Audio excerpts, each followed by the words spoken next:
SMB Jericho Cross mga bro gustong ipasuspended ng TNT tropang 5G at Jonmar Fajardo sigurado na sa BPC.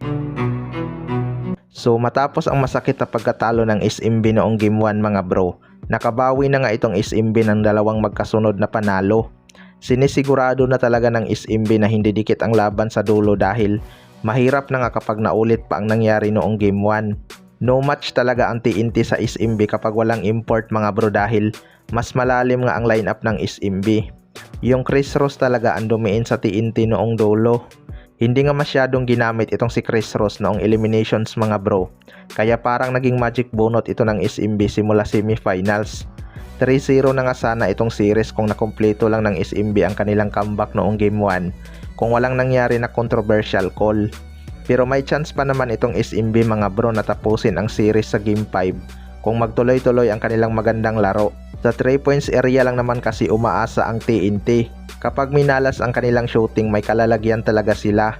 Hirap din kasi sila sa painted area mga bro dahil nandyan nga ang big man itong SMB na sina Jonmar Fajardo at Muwala Tautua.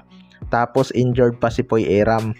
Malaking problema talaga ng TNT kapag hindi nila na shutdown itong si Jonmar Fajardo mga bro, na inaasahan na mag-BPC ngayong Philippine Cup.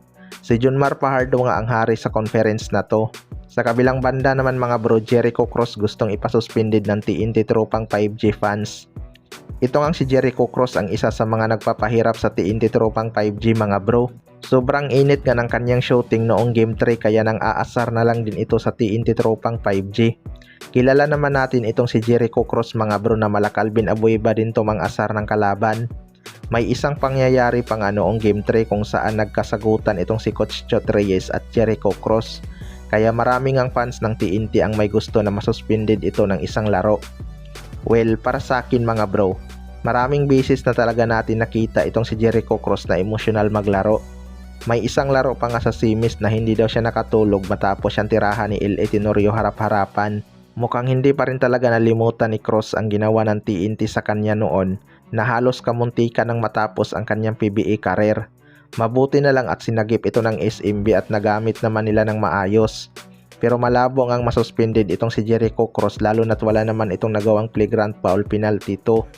Hindi nga pwede magsuspended ng player kapag walang nilabag na rules.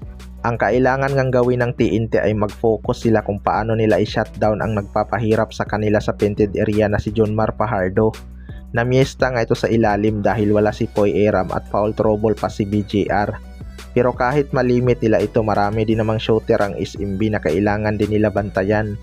Kayo mga bro, ano masasabi nyo tungkol dito?